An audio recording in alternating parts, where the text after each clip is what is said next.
미국 국방부가 비상사태에 돌입했습니다. 딸들이 한국에서 돌아오질 않아요. 한국 주둔 미군 여성 장교들이 동시에 한국 영주권을 신청했기 때문입니다. 후회는 단 1%도 없습니다. 더 놀라운 건 이들이 모두 최정예 군인이라는 사실입니다. 헬기 조종사, 정보 장교, 특수부대원까지 미국이 자랑하는 엘리트들이 왜 한국 땅을 떠나지 못하는 걸까요? 저는 케이틀린 모건입니다. 31살의 미 육군 블랙호크 헬기 조종사였죠. 아니, 지금도 조종사입니다. 다만 더 이상 하늘을 날지 않을 뿐이죠. 그날도 평범한 목요일 아침이었습니다. 평택 캠프 험프리스의 새벽 5시. 비행 전 브리핑을 마치고 경납고로 향했죠. 모건 대위, 오늘도 완벽한 비행 기대하겠습니다. 상사의 인사에 자신있게 경례했습니다. 1500시간 무사고 비행. 그게 제 자랑이었으니까요. 헬기 정비구역에 도착했을 때 뭔가 이상한 느낌이 들었습니다. 평소와 달리 정비병들이 수군거리고 있었거든요. 토마스는 어디 있어? 아직 안 왔는데요. 어젯밤에 좀. 정비팀장 토마스 상병. 이라크 파병 세회의 베테랑이지만 최근 이상한 행동을 보이고 있었죠. PTSD 때문이라는 소문이 돌았지만 군대는 그런 것에 관대하지 않았습니다. 일단 다른 정비병이랑 점검 시작해. 30분 후 토마스가 나타났습니다. 충혈된 눈, 떨리는 손.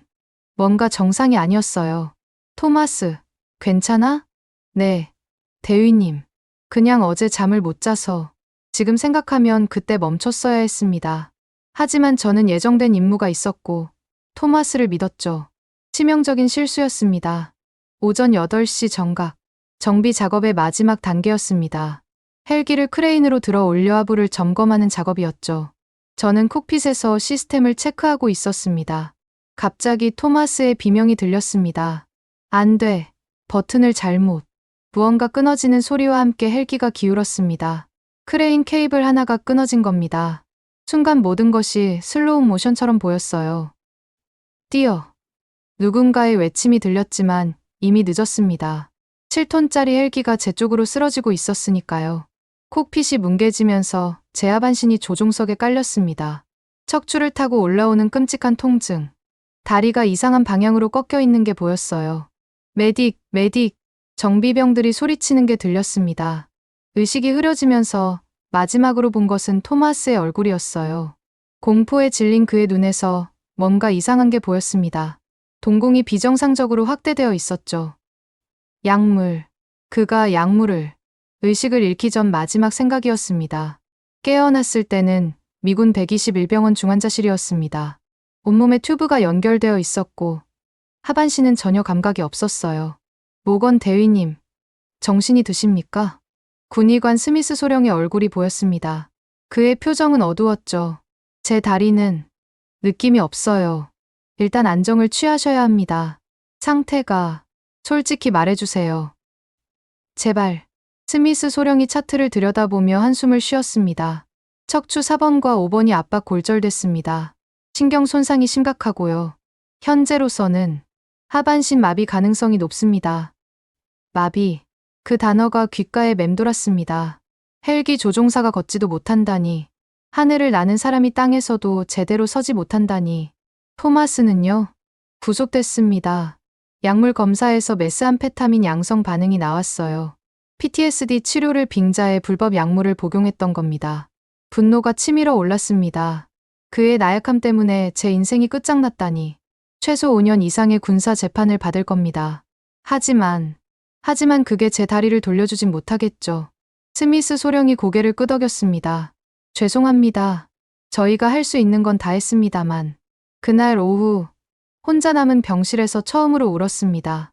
10년간 군인으로 살면서 한 번도 눈물을 보인 적 없었는데 창밖으로 블랙호크가 날아가는 게 보였습니다. 저 하늘이 이제 영원히 제 것이 아니라는 생각에 가슴이 찢어졌죠. 대위님, 실례합니다. 낯선 목소리에 고개를 돌렸습니다. 한국인 간호사였어요. 이름표에 최은영이라고 적혀 있었죠. 혹시 한국 병원에서 치료받을 생각은 없으신가요? 뜬금없는 질문이었습니다. 한국 병원이요? 네. 제 사촌 동생이 작년에 오토바이 사고로 하반신 마비 판정받았어요. 미군 병원에서요. 그런데 분당 서울대병원에서 치료받고 지금은 마라톤을 뛰고 있거든요. 믿기 어려운 이야기였습니다. 하지만 그녀의 눈빛은 진지했어요. 척추 손상 치료는 한국이 세계 최고 수준이에요. 특히 통합재활 치료는 기적을 만들어내기로 유명하죠. 포기하지 마세요. 그녀가 건넨 병원 팸플릿을 멍하니 바라봤습니다. 희망은 포기하지 않는 자의 것이다라는 문구가 눈에 들어왔죠. 과연 희망이란 게 아직 남아있는 걸까요? 부서진 날개를 가진 새에게도 다시 날 기회가 있을까요? 그때는 몰랐습니다. 이것이 제 인생을 완전히 바꿔놓을 시작점이 될 거라는 것을. 그리고 한국이라는 나라가 제게 얼마나 큰 선물을 줄지도요. 사고 일주일 후 정식 의료 심사가 있었습니다. 미군 의료진 5명이 제 상태를 평가했죠. 모건 대위, 현실을 받아들이셔야 합니다. 의료심사위원장 존슨 대령의 목소리는 차가웠습니다. 척추 손상이 너무 심각합니다. 신경 재생 가능성은 5% 미만이고요. 의학적으로 봤을 때 하반신 마비는 확정적입니다. 재활 치료는요? 물리치료라도 6개월간 시도해볼 수는 있습니다. 하지만 기대하지 마십시오. 이런 수준의 손상은 그가 말끝을 흐렸습니다. 하지만 저는 알고 있었죠. 회복 불가능이라는 단어를 삼킨 거라는 걸. 의무 전역 절차를 시작하겠습니다. 장애 등급은 70%로 책정됐고 연금은 더 이상 듣고 싶지 않았습니다. 31살에 연금이나 받으며 살라는 건가요? 병실로 돌아와 천장을 바라봤습니다. 하얀 천장이 제 미래처럼 텅 비어 보였죠. 대위님, 최은영 간호사가 또 찾아왔습니다. 한국 병원 얘기 진지하게 생각해 보셨어요? 미군 의료진도 포기했는데 무슨 소용이. 미군 병원은 표준 치료만 해요. 하지만 한국은 달라요. 특히 분당서울대병원 재활의학과 박현우 교수님은 그녀가 휴대폰으로 뭔가를 보여줬습니다. 기적적으로 회복된 환자들의 사례였죠. 이분은 경추골절로 전신마비 판정받았는데 2년 만에 걸었어요. 이분은 척수 손상으로. 하나하나 설명하는 그녀의 눈빛이 너무 진지했습니다. 왜 저한테 이렇게 관심을 가지시는 거죠? 그녀가 잠시 망설이다 말했습니다. 저희 아버지도 군인이셨어요. 한국군이요. 훈련 중 사고로 하반신 마비 판정받으셨죠. 그때가 30년 전이었는데. 그래서요? 지금은 택시 운전하세요. 매일 10시간씩 운전대 잡으시죠. 포기하지 않으셨거든요. 그녀의 말에 뭔가 뜨거운 게 치밀어 올랐습니다. 다음 날 상부의 한국병원 전원을 요청했습니다. 미친 짓이야, 모건. 직속상관 브라운 중령이 화를 냈습니다. 우리 의료 시스템이 세계 최고야. 한국병원, 동양의학 같은 미신을 믿는 거야? 최소한 시도는 해보고 싶습니다. 비용은? 보험 처리는? 책임 문제는? 복잡한 행정 절차가 기다리고 있었습니다. 하지만 포기할 수 없었죠. 그때 뜻밖의 도움이 왔습니다. 모건 대위, 기지 사령관 피터슨 준장이 병실을 찾아왔습니다. 한국 병원 전원을 원한다고? 네, 사령관님. 토마스 사건. 내 책임도 있다. PTSD 징후를 무시했으니까. 그가 창밖을 바라보며 말을 이었습니다. 작년에 한미의료 교류 프로그램으로 분당서울대병원을 방문했었다. 놀라웠어. 우리가 포기한 환자들을 살려내더군. 그럼 전원을 승인하겠다. 비용은 특별 예산으로 처리하고 대신 한 가지 조건이 있다. 말씀하십시오. 회복되면 한미의료협력의 가교 역할을 해줘.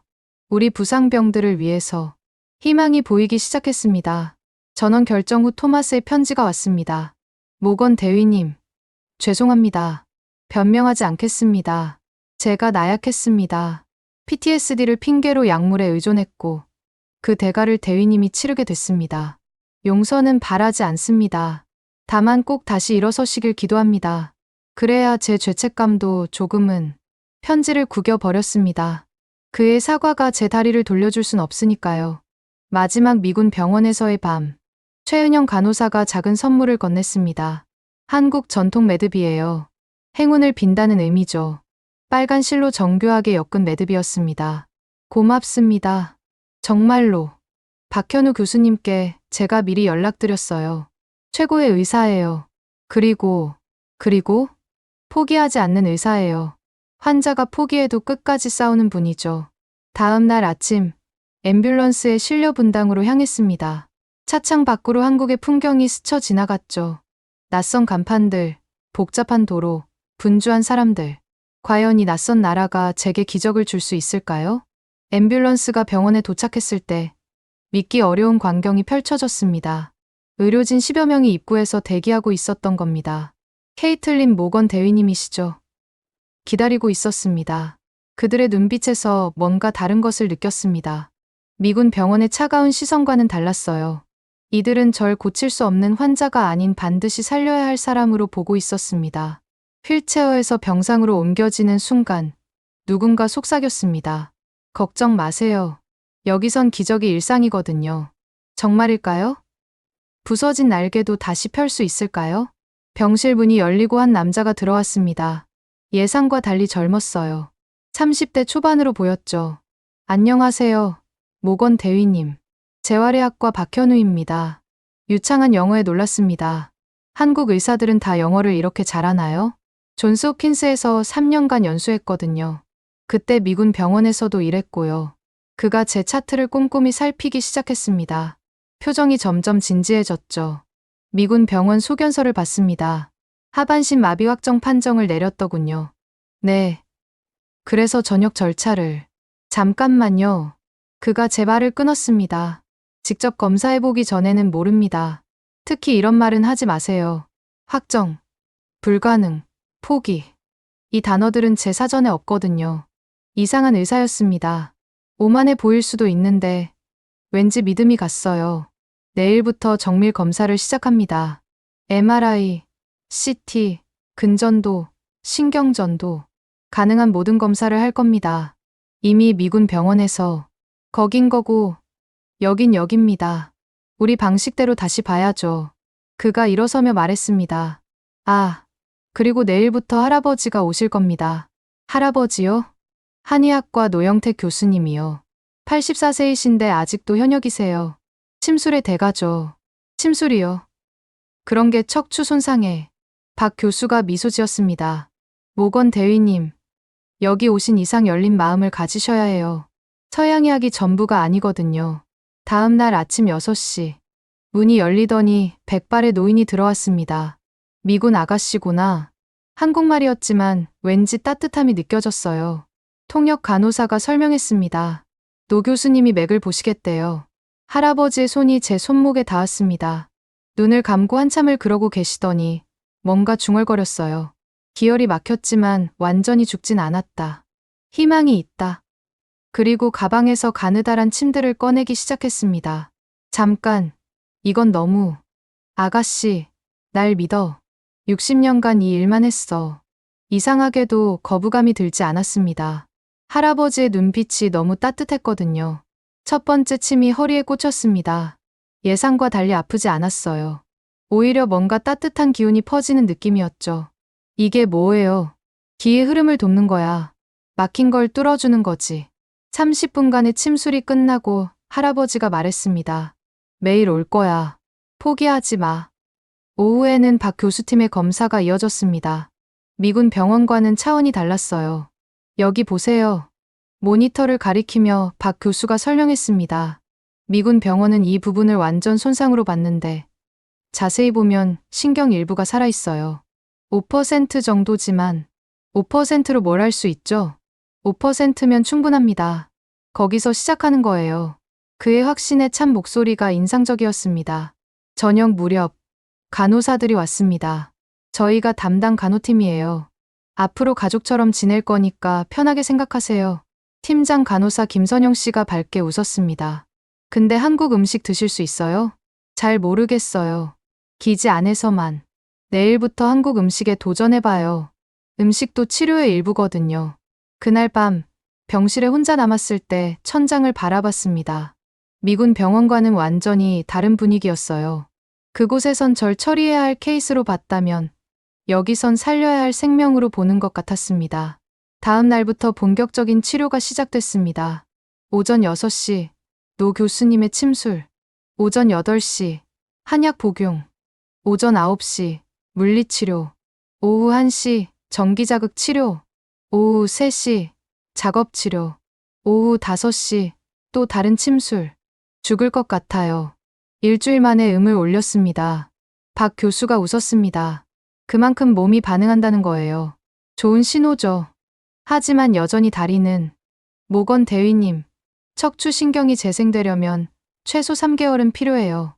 지금은 겨우 일주일이고요. 그가 제 어깨에 손을 올렸습니다. 매일 0.1mm씩만 나아져도 3개월이면 1cm예요. 그게 기적의 시작이죠. 어느 날 점심시간, 특별한 방문객이 왔습니다. 안녕하세요. 저 최은영 간호사 기억하시죠? 미군 병원의 그 간호사였습니다. 은영 씨, 어떻게 여기까지? 걱정되어서요. 어때요? 한국 병원은? 신기해요. 침도 맞고, 한약도 먹고, 맛은 어때요? 솔직히 한약은 최악이에요. 우리는 함께 웃었습니다. 그래도 희망이 보이시죠? 아직은 잘 모르겠어요. 박 교수님 믿으세요. 작년에 미군 환자 3명 고치셨어요. 다들 미국에서 포기한 케이스였죠. 그녀의 말이 위로가 됐습니다. 2주차가 되던 날, 작은 변화가 일어났습니다. 뭔가 느껴져요. 물리치료 중 왼쪽 엄지발가락에 미세한 감각이 돌아온 겁니다. 대박, 벌써요? 물리치료사가 흥분했습니다. 박 교수님, 빨리 오세요. 박 교수가 달려와 확인했습니다. 맞네요. 신경이 살아나기 시작했어요. 이게 가능한 일인가요? 가능하고 말고요. 이제 시작입니다. 그날 저녁, 병실에서 혼자 울었습니다. 희망의 눈물이었죠. 정말로 기적이 일어나고 있는 걸까요? 창밖으로 보이는 서울의 야경이 아름다웠습니다. 이 낯선 도시가 제게 새로운 시작을 주고 있었어요. 치료 3주차, 드디어 휠체어에 앉을 수 있게 됐습니다. 작은 진전이었지만 제게는 큰 의미였죠. 밖에 나가보실래요? 김선영 수간호사가 제안했습니다. 병원 밖으로요? 네. 맨날 병실에만 있으면 우울해져요. 신선한 공기도 쐬고, 진짜 한국도 구경하고요. 망설였지만 결국 동의했습니다. 답답하긴 했거든요. 토요일 오후, 박현우 교수가 직접 휠체어를 밀어줬습니다. 특별 나들이 가이드를 자청했어요. 교수님이 직접요? 주말이잖아요. 저도 쉬는 날이고요. 병원을 나서자 낯선 풍경이 펼쳐졌습니다. 분당의 번화가는 생각보다 현대적이었어요. 배고프지 않으세요? 조금요. 한국 음식 제대로 먹어본 적 있어요? 기지 안한국 식당에서 불고기랑. 박 교수가 웃었습니다. 그건 한국 음식이 아니에요. 진짜를 보여드릴게요. 그가 데려간 곳은 작은 순대국밥집이었습니다. 할매 순대국 간판이 정겹게 느껴졌죠. 어머, 현우야. 60대 할머니가 반갑게 맞았습니다. 할머니, 제 환자분이에요. 미군이시고요. 할머니의 눈이 휘둥그레졌습니다. 어머나, 다쳤구나. 많이 아팠겠네. 무슨 말인지 몰랐지만 따뜻한 눈빛은 이해할 수 있었어요. 휠체어는 내가 밀게. 현우 너는 자리 잡아. 할머니가 자연스럽게 휠체어를 밀었습니다. 마치 손녀를 대하듯 조심스럽게요. 여기 앉아. 따뜻한 대로. 구석진 아늑한 자리로 안내됐습니다. 곧 김이 모락모락 나는 순대국밥이 나왔죠. 이게 뭐예요? 순대국밥이요. 한국의 소울푸드죠. 첫 숟가락을 떴을 때 놀랐습니다. 진한 국물이 온몸을 따뜻하게 해줬거든요. 우와, 맛있어요. 박 교수가 통역하자 할머니가 활짝 웃었습니다. 더 줄까? 많이 먹어. 아픈 사람은 잘 먹어야 낫지. 할머니는 계속 반찬을 가져다 줬습니다. 김치, 깍두기, 무생채. 할머니, 너무 많아요. 뭐가 많아? 우리 현우가 데려온 환자인데. 식사를 하며 박 교수가 말했습니다.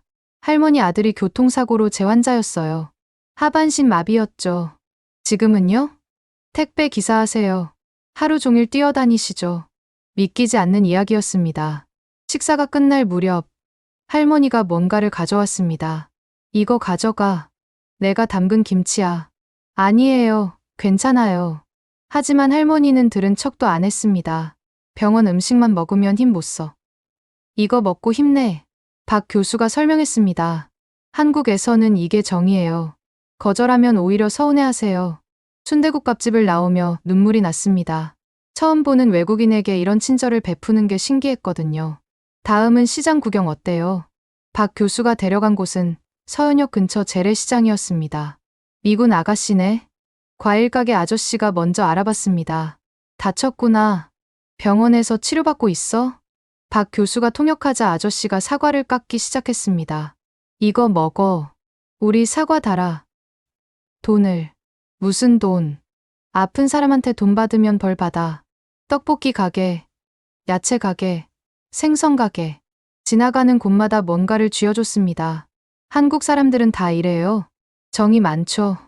특히 어려운 사람을 보면 그냥 못 지나쳐요. 시장 한 바퀴를 도는 동안 받은 것들로 휠체어가 가득 찼습니다. 이거 다 어떻게 해요? 병원 직원들이랑 나눠 먹죠. 그것도 한국 문화예요. 돌아오는 길, 석양이 아름다웠습니다. 교수님, 왜 이렇게 친절하세요? 뭐가요? 주말에 환자랑 시간 보내는 의사는 처음이에요. 박 교수가 잠시 생각하더니 말했습니다. 의사이기 전에 사람이니까요. 모건 대위가 타국에서 혼자 아픈 게 안쓰러웠어요. 그것뿐인가요? 우리 눈이 마주쳤습니다. 뭔가 묘한 분위기가 흘렀죠. 일단은 그렇다고 해둘게요. 병원에 돌아와서도 시장 사람들의 따뜻함이 잊히지 않았습니다. 다음 날 특별한 방문객들이 왔습니다. 미군 언니, 순대국밥집 할머니와 시장 상인들이었습니다. 우리가 문병 왔어. 과일, 반찬, 영양제, 병실이 선물로 가득 찼습니다. 너무 많아요. 정말 감사한데 할머니가 제 손을 잡았습니다. 미국 엄마가 얼마나 걱정하겠어. 우리가 대신 엄마 해줄게. 말은 알아듣지 못했지만 마음은 전해졌습니다. 그날 오후 박 교수가 왔습니다. 시장 분들이 다녀가셨네요. 네, 너무 감사해서. 이게 정말 일반적인가요? 한국에서는 그래요. 남이 아니라 이웃이거든요. 미국에서는 상상도 못할 일이에요. 그게 문화 차이죠. 근데 눈이 부었네요. 울었어요? 아니에요.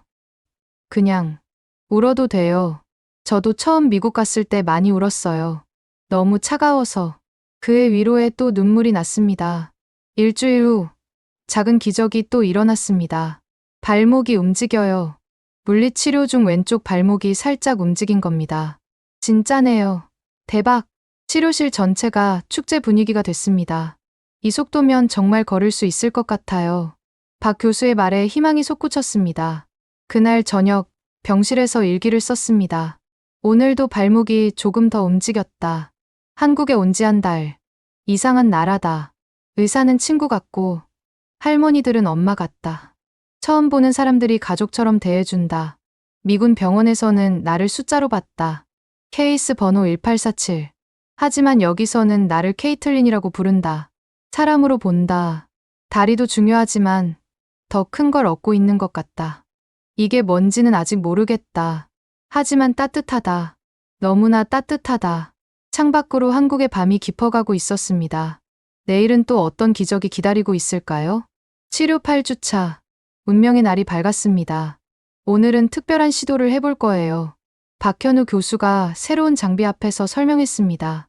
로봇 보행 재활 장비예요. 다리에 착용하면 걷는 동작을 도와줍니다. 두렵기도 하고 설레기도 했습니다. 제가 정말 설 수 있을까요? 이미 발목까지 움직이잖아요. 충분히 가능합니다. 치료사들이 조심스럽게 장비를 착용시켰습니다. 로봇 다리가 제 다리를 지탱해줬죠. 자, 천천히 일어서 봅시다. 2달 만에 처음으로 발이 땅에 닿았습니다. 비록 로봇의 도움이었지만 서 있다는 사실만으로도 가슴이 벅찼어요. 어떠세요? 믿기지 않아요. 제가 서 있어요. 이제 한 발 앞으로 내딛어 보세요. 로봇이 움직이기 시작했습니다. 제 다리도 따라 움직였죠. 한 걸음, 2걸음. 오 마이 갓. 걷고 있어요. 라고 영어로 외쳤습니다. 치료실에 있던 모든 사람이 박수를 쳤습니다. 노영택 할아버지도 흐뭇하게 지켜보셨죠. 아이고, 우리 미군 아가씨가 걸었네. 10걸음을 걷고 다시 휠체어에 앉았을 때 온몸이 땀으로 흠뻑 젖어 있었습니다. 힘들죠? 아니요. 행복해요. 너무 행복해서 힘든 줄도 몰랐어요. 박 교수가 제 어깨를 토닥였습니다. 이제 시작이에요. 여기서 포기하지 않으면 로봇 없이도 걸을 수 있을 거예요. 그날 저녁 병실에서 혼자 있는데 박 교수가 찾아왔습니다. 축하드리려고 가져왔어요. 작은 케이크를 들고 있었습니다. 첫 걸음을 축하합니다라고 적혀 있었죠. 교수님, 사실 더 일찍 가져오고 싶었는데 용기가 안 났어요. 무슨 용기요? 그가 의자에 앉으며 말했습니다. 모건 대위, 아니 케이틀린. 이런 말 해도 될지 모르겠지만 심장이 빠르게 뛰기 시작했습니다. 저는 의사고 당신은 환자죠. 직업 윤리상 이런 감정을 가져선 안 되는데. 교수님도 느끼셨군요. 우리 눈이 마주쳤습니다. 저도 이상했어요. 교수님을 보면 다리 통증도 잊어버리고 아침 회진 시간만 기다리고. 정말요? 네, 미쳤죠? 제가 환자인데 미치지 않았어요. 저도 똑같으니까. 그가 조심스럽게 제 손을 잡았습니다. 처음 봤을 때부터 특별했어요. 절망적인 상황에서도 포기하지 않는 강인함. 그리고 웃을 때 너무 아름다워요. 얼굴이 빨개졌습니다. 31년 인생에서 이런 고백은 처음이었거든요. 하지만 저는 미국으로 돌아가야 해요. 알아요. 그래도 지금 이 순간은 진짜잖아요. 그의 말이 맞았습니다. 미래는 불확실했지만 지금 이 감정만은 확실했으니까요. 저도 교수님이 좋아요. 의사로서가 아니라 한 남자로서요. 박 교수가 환하게 웃었습니다. 그럼 앞으로 근무 시간 외에는 현우라고 불러주세요. 현우 씨. 네. 케이틀린. 그날 밤 우리는 케이크를 나눠 먹으며 많은 이야기를 했습니다. 그의 꿈, 제 과거, 미래의 불안, 현재의 행복. 한국이 좋아졌어요? 네. 처음엔 낯설기만 했는데 이제는 편해요. 다 나으면 뭘 하고 싶어요? 한강에서 자전거 타고 싶어요. 남산타워도 가고 싶고. 약속할게요. 꼭 같이 가요. 희망이 현실이 되어가고 있었습니다. 다음 날부터 재활 훈련의 강도가 높아졌습니다. 로봇 없이 평행봉을 잡고 서는 연습, 균형 잡기, 근력 운동. 할 수 있어요. 조금만 더. 물리치료사들의 응원 속에서 매일 조금씩 나아졌습니다. 2주 후 드디어 로봇 없이 일어섰습니다. 자, 평행봉 잡고 한 발 내딛어 보세요. 떨리는 다리로 한 발을 내딛었습니다. 비틀거렸지만 넘어지지 않았어요. 됐어요. 혼자 걸었어요. 현우가 달려와 절 안아줬습니다. 의사와 환자 사이의 선을 넘는 순간이었지만 그 누구도 이상하게 보지 않았어요. 축하해요. 정말 대단해요. 현우 씨가 있어서 가능했어요. 순대국밥집 할머니와 시장 상인들에게도 소식이 전해졌습니다. 우리 미군 딸이 걸었다고? 다음 날 병실이 축하 인파로 가득 찼습니다. 아이고, 기특해라. 우리가 얼마나 기도했는데. 할머니가 떡을 한 상자 가져오셨습니다. 이거 나눠 먹어. 복 나누는 거야. 시장 상인들도 각자 선물을 가져왔습니다. 앞으로 시장에 걸어서 와. 더 맛있는 거 줄게. 이들의 축하가 가족의 것처럼 느껴졌습니다. 그날 저녁, 현우와 병원 옥상에 올라갔습니다. 휠체어가 아닌 두 발로 선 채로요. 서울 야경이 이렇게 아름다운 줄 몰랐어요. 케이틀린이 서 있으니까 더 아름다워 보여요. 진부한 멘트예요. 진심인데요. 우리는 나란히 서서 도시의 불빛을 바라봤습니다. 현우 씨, 저 완전히 나으면 어떻게 될까요? 무슨 의미로요? 우리요. 이 관계요. 그가 제 손을 꼭 잡았습니다. 환자가 아닌 여자로, 의사가 아닌 남자로 다시 시작하면 되죠. 제가 미국으로 돌아가도요? 거리가 문제면 제가 따라가면 되고, 당신이 여기 남고 싶으면 남으면 되고. 그렇게 간단해요? 사랑은 복잡하게 생각할수록 어려워져요. 그의 단순 명료한 대답이 마음에 들었습니다. 저도 단순하게 생각해 볼게요. 어떻게요? 지금 이 순간, 현우 씨랑 있는 게 행복해요. 그거면 충분하지 않을까요? 현우가 미소 지었습니다. 이제 완전히 한국 사람 다 됐네요. 왜요? 한국 사람들은 현재를 중요하게 생각하거든요. 지금 이 순간의 행복으려. 별이 빛나는 하늘 아래서 우리는 오래도록 서 있었습니다. 2달 전에는 영원히 설 수 없을 거라 생각했는데, 이제는 사랑하는 사람과 나란히 서서 미래를 꿈꾸고 있었죠. 기적은 정말로 있었습니다. 그리고 그 기적은 한국이라는 나라가 이곳 사람들이 만들어준 것이었어요. 3개월의 재활치료가 끝나갈 무렵, 이제 저는 목발 없이도 천천히 걸을 수 있게 됐습니다. 기적 같은 회복이었죠. 그런데 그때 모든 것을 뒤흔드는 이메일이 도착했습니다. 케이틀린 모건 대위, 의료 심사 결과, 현역 복무 가능 판정, 소령 진급 심사 대상자 선정. 워싱턴 DC 국방부 전략기획실 발령. 2주 내 복귀 요망. 손이 떨렸습니다. 소령 진급, 펜타곤 근무. 한때는 꿈꿨던 길이었죠. 하지만 지금은 무슨 일이에요? 현우가 제 표정을 보고 물었습니다. 본국 복귀 명령이 왔어요. 소령 진급이랑 펜타곤 발령이요. 현우의 얼굴이 굳었습니다. 축하해요. 아니, 축하해야 하는 거죠. 모르겠어요. 기쁘지가 않아요. 그날 저녁 순대국밥집에 갔습니다. 할머니가 반갑게 맞아주셨죠. 어머, 우리 딸 걸어서 왔네. 하지만 제 표정을 보시고는 눈치채셨어요. 무슨 일 있어? 현우가 설명하자 할머니의 얼굴이 어두워졌습니다. 미국으로 가야 한다고? 언제? 2주 안에요. 안 돼. 이제 막 나았는데. 이제 막 우리 식구 됐는데. 할머니의 반응에 눈물이 났습니다. 소식은 금세 퍼졌습니다. 시장 상인들이 하나둘 모여들었죠. 정말이야? 우리 미군 딸이 간다고? 펜타곤이 뭐야? 밥 잘 주는 데야? 소령 되면 돈 많이 받아? 그럼 여기서 소령하면 안 돼. 순수한 그들의 걱정에 웃음이 나면서도 슬펐습니다. 과일 가게 아저씨가 진지하게 물었습니다. 꼭 가야 해? 여기 남으면 안 돼. 군인이라서. 명령을 따라야 해요. 그럼 군인 그만두면 되잖아. 단순 명쾌한 해답이었습니다. 하지만 10년간 쌓아온 경력을 버린다는 게 쉬운 일일까요? 병원으로 돌아오는 길, 현우가 말했습니다. 제가 미국으로 가면 어때요? 뭐라고요? 미국 병원에서도 일할 수 있어요. 전에 스카우트 제의도 있었고. 현우 씨 인생을 버리라고요? 버리는 게 아니라 선택하는 거죠. 케이틀린과 함께하는 삶을요. 그의 진심에 가슴이 뭉클했습니다. 다음 날 기지 사령관을 만났습니다. 모건 대위, 완전히 회복됐다니 기적이군. 한국 의료진 덕분입니다. 펜타곤에서 자네를 원한다. 한미 군사협력 전문가가 필요하다고. 알고 있습니다. 하지만 표정이 왜 그래?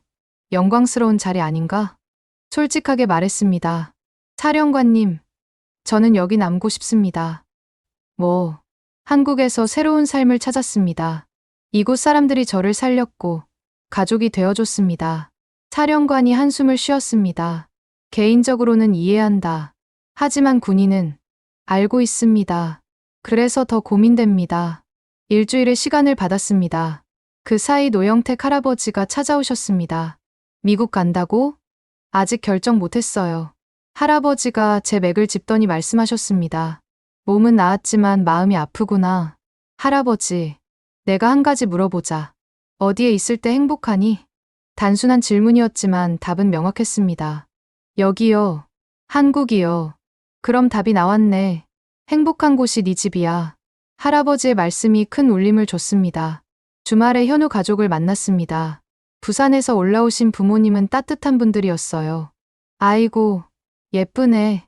우리 현우가 복 받았구나. 어머니가 제 손을 잡으셨습니다. 고생 많았지. 타국에서 아프기까지 했으니. 괜찮아요. 오히려 덕분에 좋은 일이 많았어요. 현우한테 들었어. 미국 가야 한다고? 네. 아직 고민 중이에요. 아버지가 말씀하셨습니다. 우리야 현우가 행복하면 그만이야. 미국이든 한국이든. 근데 며느리는 한국에 있으면 좋겠다. 어머니의 솔직한 말씀에 모두 웃었습니다. 저녁을 먹으며 현우 어머니가 물으셨습니다. 김치 먹을 수 있어? 네. 이제 김치 없으면 밥 못 먹어요. 어머. 완전 한국 사람 다 됐네. 가족들과 시간을 보내며 느꼈습니다. 이미 저는 이들의 가족이 되어가고 있다는 것을. D-Day 3일 전, 병실에서 짐을 정리하고 있었습니다. 미군 병원에서 가져온 물건들, 한국에서 받은 선물들. 정리하는 거예요? 현우가 들어왔습니다. 어차피 정리는 해야 하니까요. 결정했어요? 고개를 저었습니다. 미치겠어요. 머리로는 가야 한다고 하는데 가슴은 여기 있고 싶다고 하고. 현우가 제 옆에 앉았습니다. 케이틀린, 하나만 물어볼게요. 뭐요? 10년 후를 상상해보세요. 펜타곤에서 중령 계급장 달고 일하는 모습이랑 한국에서 평범하게 사는 모습. 뭐가 더 행복할 것 같아요? 눈을 감고 상상해봤습니다.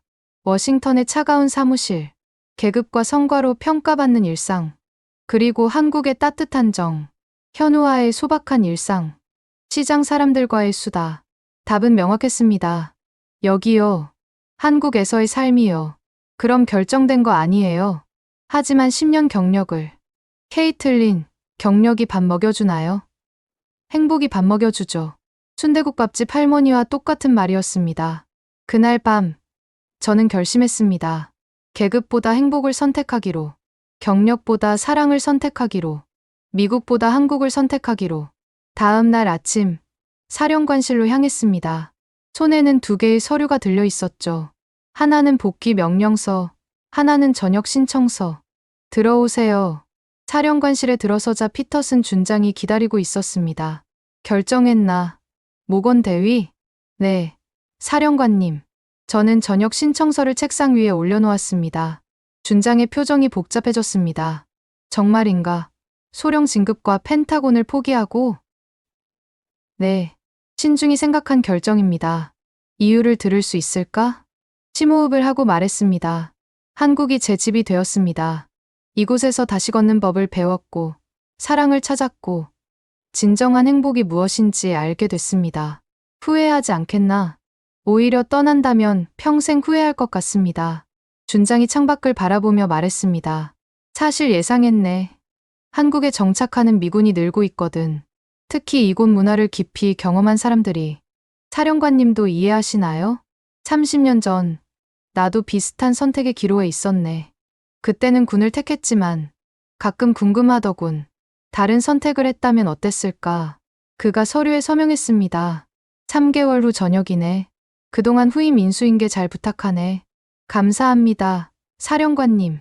밖으로 나오면서 어깨가 가벼워졌습니다. 10년간의 무게를 내려놓은 기분이었죠. 바로 현우에게 전화했습니다. 했어요. 전역 신청서 냈어요. 정말요? 진짜로? 네. 이제 3개월 후면 민간인이에요. 지금 어디예요? 당장 가겠습니다. 30분 후, 현우가 숨을 헐떡이며 나타났습니다. 미친 짓 했어요. 회진 중간에 뛰쳐나왔어요. 괜찮아요? 케이틀린이 전역한다는데 회진이 무슨 의미가 있어요. 그가 저를 꼭 안아줬습니다. 후회 없어요. 단 1%도요. 고마워요. 정말 고마워요. 저야말로요. 기다려줘서. 소식은 빠르게 퍼졌습니다. 순대국밥집에 도착하자 이미 소문이 나 있었어요. 진짜야. 우리 딸이 안 간다고? 할머니가 저를 꼭 안아주셨습니다. 잘했어. 정말 잘했어. 시장 상인들이 모여들었습니다. 이제 진짜 우리 식구네. 미군 딸이 아니라 그냥 우리 딸이야. 축하 파티가 즉석에서 열렸습니다.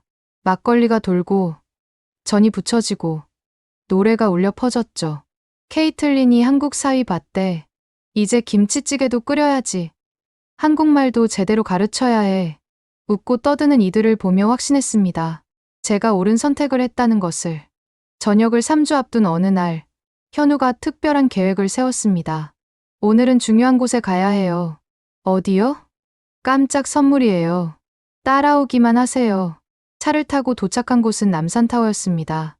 케이블카를 타고 올라가는 동안 서울 전경이 한눈에 들어왔죠. 와, 정말 아름다워요. 맞죠? 하지만 이건 시작일 뿐이에요. 타워에 도착해서 현우가 데려간 곳은 자물쇠가 가득한 테라스였습니다. 여기가 뭐예요? 사랑의 자물쇠예요. 연인들이 영원한 사랑을 약속하며 자물쇠를 걸죠. 수많은 자물쇠들이 햇빛에 반짝이고 있었습니다. 우리도 걸까요? 현우가 준비한 자물쇠를 꺼냈습니다. 하트 모양의 분홍색 자물쇠였죠. 언제 준비했어요? 사실 2달 전부터요. 케이틀린이 꼭 한국에 남을 거라 믿었거든요. 함께 자물쇠에 이름을 새겼습니다. 현우 하트 케이틀린, 포에버라고 영어로 적었습니다. 자, 같이 걸어요. 찰칵. 자물쇠가 채워지는 순간 뭔가 완성된 기분이었습니다. 열쇠는 어떻게 해요? 던져야죠. 영원히 열리지 않게. 우리는 동시에 열쇠를 던졌습니다. 그런데 그때 현우가 갑자기 무릎을 꿇었습니다. 케이틀린, 심장이 멎는 것 같았습니다. 주변 사람들이 하나둘 쳐다보기 시작했죠. 처음 만났을 때 당신은 부서진 날개를 가진 새 같았어요. 하지만 지금은 누구보다 높이 날 수 있는 사람이 됐죠. 현우가 작은 상자를 꺼냈습니다. 저와 함께 한국에서, 이 땅에서 영원히 함께 해주시겠어요? 반지가 햇빛에 반짝였습니다. 현우 씨, 케이틀린 모건, 저와 결혼해 주시겠습니까? 눈물이 났습니다.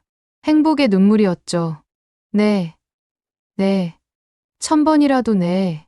현우가 반지를 끼워주는 순간 주변에서 박수가 터져 나왔습니다. 축하해요. 콩그레츄레이션 이라고 영어로 외치는 사람도 있었습니다. 모르는 사람들이 축하해주는 이 순간이 너무 한국적이고 너무 따뜻했습니다. 그날 저녁 양가 부모님께 영상통화로 소식을 전했습니다. 엄마, 아빠, 저 결혼해요. 미국에 계신 부모님은 놀라셨지만 곧 축하해 주셨습니다. 그 청년이 널 다시 걷게 해준 사람이지? 네, 맞아요. 언제 만나볼 수 있을까? 결혼식 때 오실 거죠? 당연하지. 한국 결혼식이 어떤지 너무 궁금해. 현우 부모님도 기뻐하셨습니다. 아이고, 드디어 우리 며느리 됐네. 어머니, 아버지, 잘 부탁드려요. 부탁은 무슨. 이제 진짜 가족이야. 저녁식 날이 밝았습니다. 10년간 입었던 군복을 마지막으로 다림질했습니다. 케이틀린 모건 대위, 영예 저녁을 명합니다. 간단한 세레모니였지만 의미는 컸죠. 군복을 벗고 민간인 옷으로 갈아입었을 때 새로운 인생이 시작되는 기분이었습니다. 기지를 나서는 순간 현우가 기다리고 있었습니다. 수고했어요, 케이틀린. 이제 뭐라고 불러야 해요? 더 이상 대위가 아닌데 그냥 케이틀린이요. 내 사랑하는 케이틀린. 순대국밥집에서 사사야간 저녁 파티가 열렸습니다. 우리 딸 이제 진짜 민간인이네. 할머니가 준비한 음식들이 한상 가득했습니다. 시장 상인들도 모두 모였죠.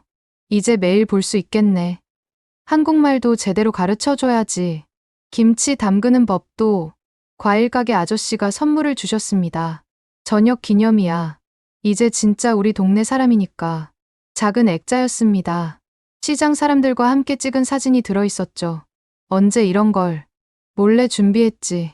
감동이지? 눈물이 또 났습니다. 왜 자꾸 울어요? 오늘은 축하하는 날인데. 행복해서요. 너무 행복해서 눈물이 나요. 그날 밤 한강다리를 건너며 현우가 물었습니다. 후회 없어요? 왜 자꾸 물어요? 소령, 펜타곤, 연봉. 포기한 게 많잖아요. 얻은 게 더 많아요. 뭘 얻었는데요? 사랑, 가족, 행복. 그리고 집이요. 진짜 제 집을 찾았어요. 현우가 제 손을 꼭 잡았습니다. 이제 뭐 할 거예요?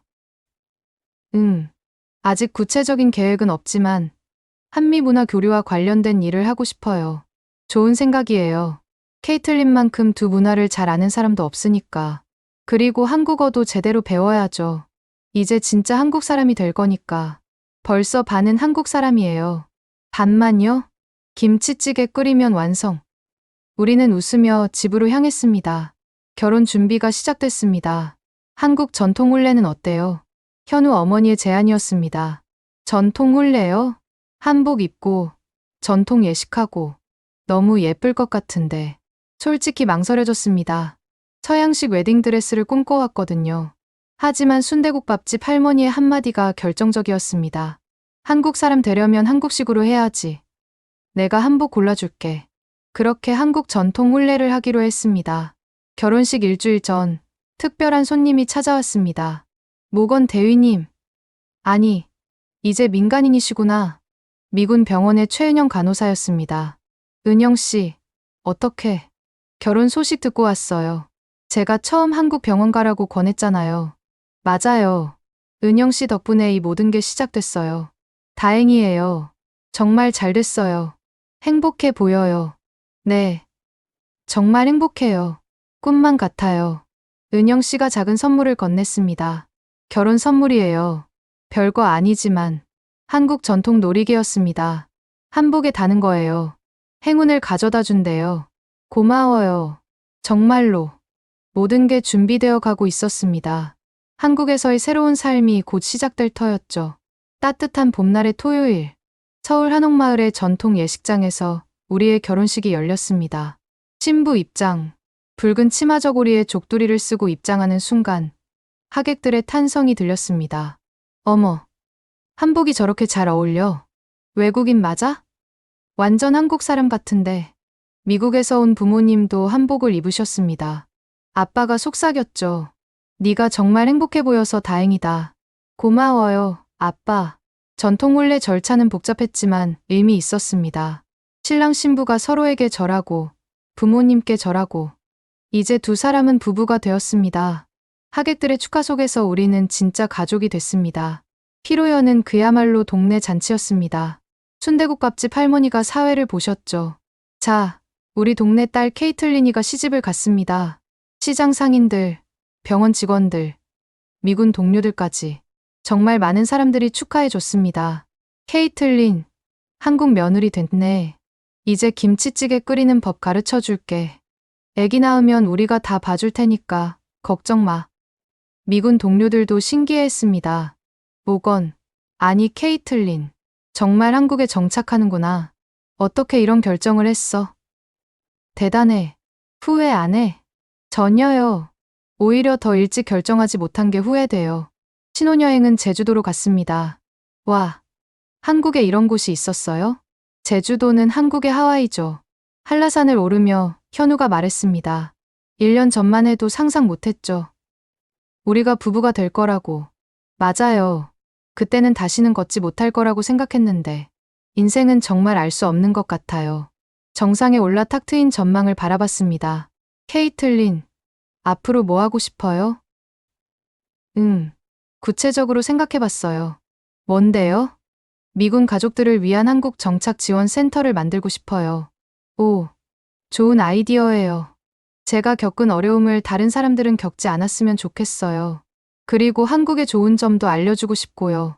제가 도울게요. 의료 지원도 필요할 테니까. 결혼 후 평택으로 이사했습니다. 미군 기지 근처의 작은 아파트였지만 우리에겐 궁전 같았죠. 우리 집이에요. 믿기지 않아요. 첫날 밤 베란다에서 평택의 야경을 바라봤습니다. 저기가 캠프 험프리스예요. 알아요. 매일 봤으니까. 이제는 밖에서 보네요. 후회 없어요. 현우 씨, 그만 물어요. 100번 물어도 대답은 똑같아요. 집들이에는 정말 많은 사람들이 왔습니다. 집이 아담하니 좋네. 살림 필요한 거 있으면 말해. 시장 상인들이 각자 선물을 가져왔습니다. 밥솥, 그릇, 김치냉장고까지. 김치냉장고는 필수야. 이제 김치 담그는 법 배워야지. 순대국밥집 할머니는 김치를 한 통 가져오셨습니다. 당분간은 이거 먹어. 다음 달에 김장 가르쳐 줄게. 감사해요, 할머니. 감사는 무슨. 이제 진짜 내 딸인데. 결혼 3개월 후 드디어 제 꿈을 실현할 기회가 왔습니다. 캠프 험프리스 내 한미 가족 지원 센터 설립이 승인된 거죠. 축하해요, 케이틀린. 피터슨 준장이 직접 축하해 줬습니다. 모건. 아니, 이제 박 케이틀린 씨가 적임자라고 생각했습니다. 감사합니다, 장군님. 한국 의료 시스템과의 연계, 문화 적응 프로그램, 가족 상담. 할 일이 많을 겁니다. 준비됐습니다.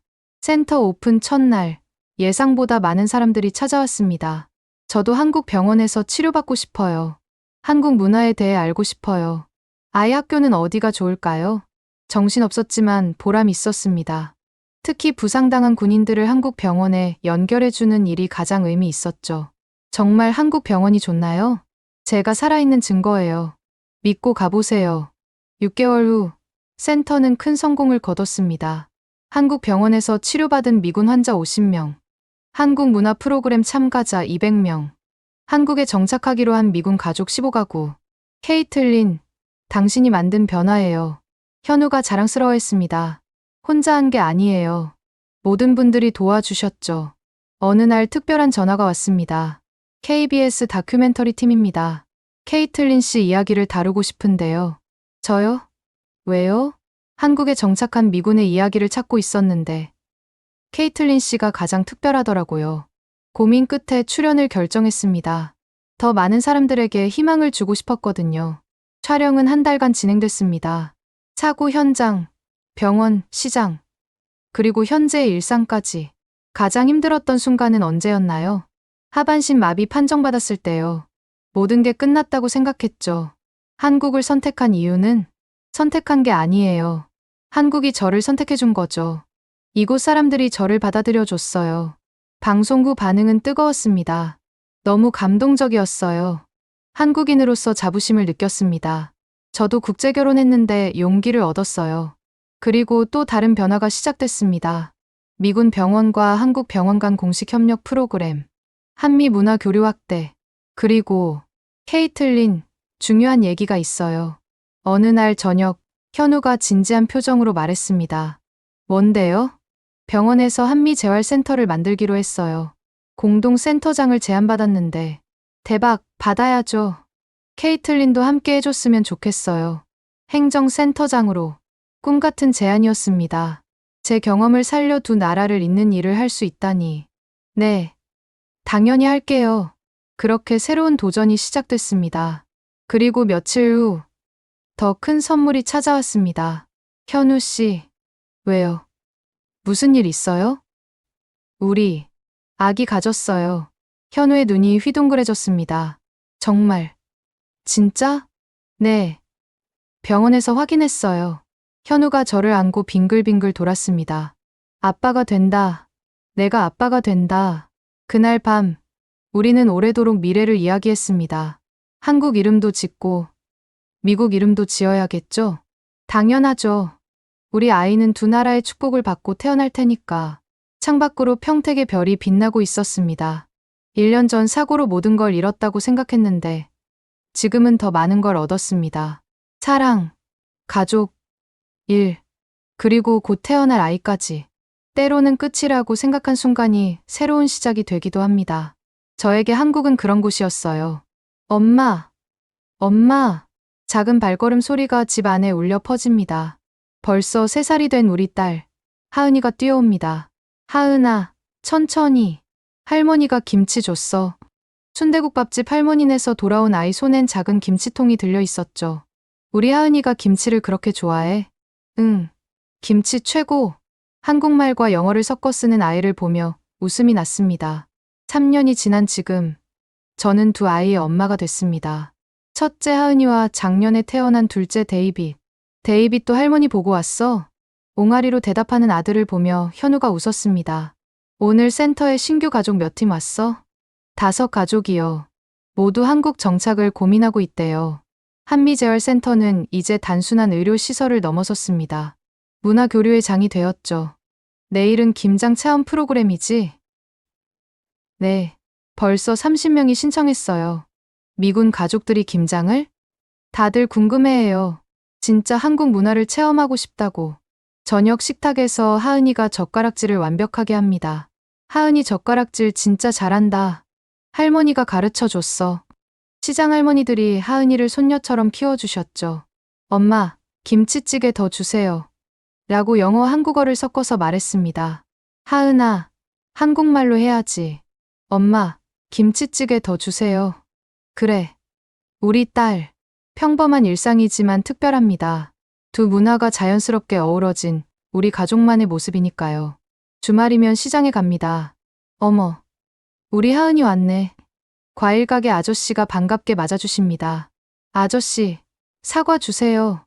영어로도 해봐. 애플 플리즈. 라고 영어로 말했습니다. 아이고, 똑똑해라. 이제는 시장 상인들 모두가 간단한 영어를 합니다. 미군 가족들이 많이 오면서 자연스럽게 배우신 거죠. 케이틀린 덕분이야. 다리 역할 톡톡히 하네. 어느 날, 특별한 소식이 전해졌습니다. 한미 우호 공로상 수상자로 선정되셨습니다. 대통령상이었습니다. 믿기지 않아요. 당연한 거예요. 케이틀린이 한 일을 생각해보세요. 3년간 제가 도운 사람들. 한국 병원 치료, 연계 312명. 한국 정착 미군 가족 89가구. 문화 프로그램 참가자 2,000명 이상. 숫자로는 다 표현할 수 없는 변화들이었죠. 시상식 날, 많은 사람들이 축하해 줬습니다. 케이틀린 씨 덕분에 새 인생을 찾았어요. 한국이 이렇게 좋은 곳인지 몰랐어요. 우리도 여기 남기로 했어요. 무대에서 소감을 말했습니다. 저는 사고로 한국에 왔지만 사랑으로 남게 되었습니다. 한국은 저에게 다리를 돌려줬을 뿐 아니라 새로운 인생을 선물했습니다. 이제 저도 다른 사람들에게 그런 희망을 전하고 싶습니다. 박수가 쏟아졌습니다. 하지만 가장 큰 박수는 시장 할머니들에게서 나왔죠. 우리 딸이 대통령상을 받았어. 내가 키운 딸이야. 집으로 돌아오는 길, 하은이가 물었습니다. 엄마, 나도 엄마처럼 될 수 있어? 뭐처럼? 두 나라 도와주는 사람. 그럼, 하은이는 엄마보다 더 잘할 수 있어. 왜? 하은이는 태어날 때부터 두 나라의 사랑을 받았으니까. 현우가 덧붙였습니다. 하은이는 특별해. 한국 심장과 미국 영혼을 가졌으니까. 그럼 데이빗은? 데이빗은 반대야. 미국 심장과 한국 영혼. 우리 모두 웃었습니다. 밤이 되어 아이들을 재우고 난 후 베란다에 나갔습니다. 평택의 야경이 3년 전과는 다르게 보였어요. 낯선 도시가 아닌 내 도시. 임시 거처가 아닌 내 집. 무슨 생각해요? 현우가 차를 가져왔습니다. 3년 전 생각. 그때 미국으로 돌아갔다면 어땠을까? 상상하고 싶지 않네요. 맞아요. 이 모든 게 없었겠죠. 케이틀린. 응? 고마워요. 여기 남아줘서. 나야말로 고마워요. 포기하지 않고 기다려줘서. 별이 빛나는 하늘 아래서 우리는 조용히 차를 마셨습니다. 내일도 평범한 하루가 시작될 거예요. 센터에서 새로운 가족들을 만나고, 시장에서 장을 보고, 아이들과 놀아주고, 온 가족이 모여 저녁을 먹겠죠. 특별할 것 없는 일상. 하지만 그 일상이 특별한 이유는 이것이 제가 선택한 삶이기 때문입니다. 소령 계급장 대신 선택한 아이들의 웃음. 펜타곤 대신 선택한 시장 골목. 커리어 대신 선택한 가족. 후회는 없습니다. 아니, 매일 감사합니다. 그때 그 사고가 없었다면, 토마스의 실수가 없었다면, 최은영 간호사의 조언이 없었다면, 한국 병원의 기적이 없었다면, 현우를 만나지 못했다면, 지금의 이 행복은 없었겠죠. 때로는 인생의 가장 큰 불행이 가장 큰 축복의 시작이 됩니다. 저에게 한국은 그런 곳입니다. 부서진 날개를 치료해준 곳, 새로운 날개를 달아준 곳, 그리고 영원히 둥지를 틀 곳. 엄마, 하은이가 잠꼬대를 합니다. 아이 방에 가서 이불을 덮어주며 속삭였습니다. 잘 자, 내 사랑. 엄마가 지켜줄게. 한국어로 한 번, 영어로 한 번. 이것이 우리 가족의 방식입니다. 케이틀린의 이야기 어떠셨나요? 사고로 모든 것을 잃을 뻔했던 한 미군 여성이 한국에서 발견한 것. 그것은 단순한 치료가 아니었습니다. 정이었고, 사랑이었고, 새로운 삶이었죠. 소령 진급도, 펜타곤 근무도 포기했지만, 그녀는 말합니다. 후회는 단 1%도 없다고. 왜일까요? 그녀가 얻은 것이 더 크기 때문입니다. 매일 아침 시장 할머니가 우리 딸 하고 부르는 목소리, 두 문화를 자유롭게 넘나드는 아이들의 웃음, 함께 늙어갈 사랑하는 사람. 그리고 집이라 부를 수 있는 곳. 이런 감동적인 이야기가 더 많은 사람들에게 전해지길 원한다면 구독과 좋아요를 눌러주세요. 그리고 특별히 이 영상을 공유해주세요. 지금까지 케이틀린이 들려준 특별한 사연이었습니다. 지금까지 코리아 원더풀이었습니다. 감사합니다.